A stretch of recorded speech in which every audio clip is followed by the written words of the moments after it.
এক দেশ এক আইন ইউসিসি বা ইউনিফর্ম সিভিল কোড নিয়ে শুরু হয়েছে নতুন রাজনৈতিক ও সামাজিক বিতর্ক। একদিকে সরকার, অন্যদিকে বিরোধী দল। কিন্তু আমরা অনেকেই জানি না যে এটা কি সত্যিই সমতার আইন, নাকি ধর্মীয় ও সাংস্কৃতিক অধিকারের উপর হস্তক্ষেপ।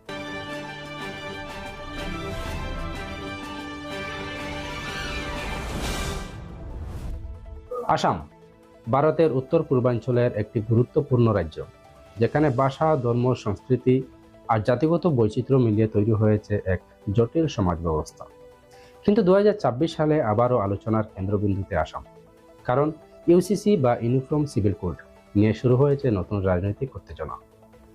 আজকে আমরা জানব আসামে ইউসিসি বিল আসলে কি, কেন এটা নিয়ে এত আলোচনা, এবং এই আইন বাস্তবায়িত হলে সাধারণ মানুষের জীবনে কি পরিবর্তন আসতে পারে। প্রথমেই জানবো ইউসিসি বিল আসলে কি। ইউসিসি বা ইউনিফর্ম সিভিল কোড মানে হলো সব ধর্মের মানুষের জন্য একই ধরনের নাগরিক আইন, অর্থাৎ বিয়ে, তালাক, উত্তরাধিকার, দত্তক গ্রহণ কিংবা সম্পত্তি বন্টনের মতো বিষয়গুলোতে আলাদা ধর্মীয় আইন নয়, বরং একটি সাধারণ আইন প্রযোজ্য হবে। বর্তমানে ভারতে হিন্দু, মুসলিম, খ্রিস্টান, পার্সি বিভিন্ন সম্প্রদায়ের জন্য আলাদা পার্সোনাল ল রয়েছে। যেমন মুসলিম ব্যক্তিগত আইন একরকম, হিন্দু ম্যারেজ অ্যাক্ট অন্যরকম। কিন্তু ইউসিসি এলে এই পার্থক্য অনেকটাই কমে যেতে পারে। ভারতের সংবিধানের ডাইরেক্টিভ প্রিন্সিপালে ইউসিসি এর উল্লেখ বহু আগেই ছিল, তবে স্বাধীনতার এত বছর পরেও পুরো দেশে এটি কার্যকর হয়নি। এখন জানবো কেন আসামে ইউসিসি নিয়ে এত আলোচনা। আসামের মুখ্যমন্ত্রী হিমন্ত বিশ্ব শর্মা বহুবার প্রকাশ্যে বলেছেন, রাজ্যে ধীরে ধীরে ইউসিসি এর মতো নীতি আনার পরিকল্পনা রয়েছে। তিনি দাবি করেছেন এতে নারীর অধিকার বাড়বে, বাল্যবিবাহ কমবে এবং সমাজে আইন সমতা তৈরি হবে। বিশেষ করে আসামে মুসলিম সমাজে বহু বিবাহ ও অল্প বয়সে বিয়ে, এই বিষয় নিয়ে সরকার আগেই অভিযান চালিয়েছিল। এরপর থেকেই ইউসিসি নিয়ে জল্পনা আরও বাড়তে থাকে। সরকারের সমর্থকরা বলছেন একই দেশের নাগরিক হলে সবার জন্য আইন একই হওয়া উচিত। কিন্তু সমালোচকদের মতে ভারতের বৈচিত্র্যময় সমাজে একটা আইন চাপিয়ে দিলে সাংস্কৃতিক পরিচয় ক্ষতিগ্রস্ত হতে পারে। এখন উত্তর পূর্ব ভারতের বিশেষ বাস্তবতা। উত্তর পূর্ব ভারত অন্য সব অঞ্চলের তুলনায় অনেকটাই আলাদা। এখানে বহু উপজাতি সম্প্রদায়ের নিজস্ব প্রথা, সামাজিক নিয়ম এবং ঐতিহ্য রয়েছে।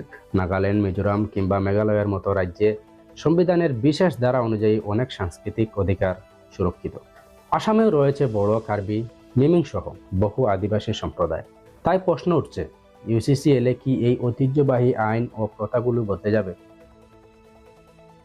অনেক সামাজিক সংগঠন বলছে, উত্তর পূর্ব ভারতের সংস্কৃতিকে না বুঝে ইউসিসি চাপিয়ে দিলে তা বড় সংঘাত তৈরি করতে পারে। ইউসিসি এখন শুধু একটি আইনি বিষয় নয়, এটি বড় রাজনৈতিক ইস্যুতে পরিণত হয়েছে। বিজেপি দীর্ঘদিন ধরে ইউসিসিকে তাদের অন্যতম প্রধান এজেন্ডা হিসাবে তুলে ধরেছে। আসাম সরকারও ধীরে ধীরে সেই পথেই এগিয়ে যাচ্ছে বলে মনে করেছেন অনেক বিশেষজ্ঞরা।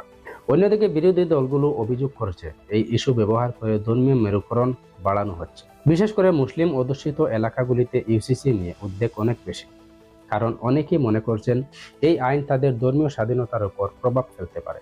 তবে সরকারের বক্তব্য একটাই, এটি কোনো ধর্মের বিরুদ্ধে নয়, বরং নারীর অধিকার ও সামাজিক ন্যায় বিচারের জন্য। আসামের সাধারণ মানুষের মধ্যে ইউসিসি নিয়ে মতভেদ স্পষ্ট। কেউ বলছেন সবার জন্য একই আইন হলে সমাজের সমতা বাড়বে, আবার কেউ বলছেন ধর্মীয় ও সাংস্কৃতিক বিষয়ে রাষ্ট্রের নিয়ন্ত্রণে আনা উচিত নয়। গ্রামের মানুষ থেকে শহরের যুব সমাজ, সব জায়গাতেই এখন একটি বিষয় নিয়ে আলোচনা চলছে। বিশেষ করে সোশ্যাল মিডিয়ায় ইউসিসি নিয়ে তর্ক বিতর্ক এখন প্রতিদিনের ঘটনা। ভারতের অন্যান্য রাজ্যের উদাহরণ। ভারতে এখনো পুরোপুরি ইউসিসি কার্যকর না হলেও কিছু রাজ্যে আংশিক উদ্যোগ দেখা গিয়েছে। উত্তরাখণ্ডে ইতিমধ্যে ইউসিসি বাস্তবায়নের পথে এগিয়ে যাচ্ছে। এখন প্রশ্ন হলো, আসাম কি সেই পথেই হাঁটবে?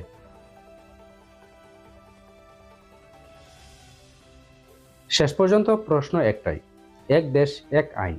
এই ধারণা কি ভারতের বৈচিত্র্যের সাথে সত্যি মানিয়ে নিতে পারবে, নাকি ভারতের শক্তি তার বৈচিত্র্যেই লুকিয়ে আছে?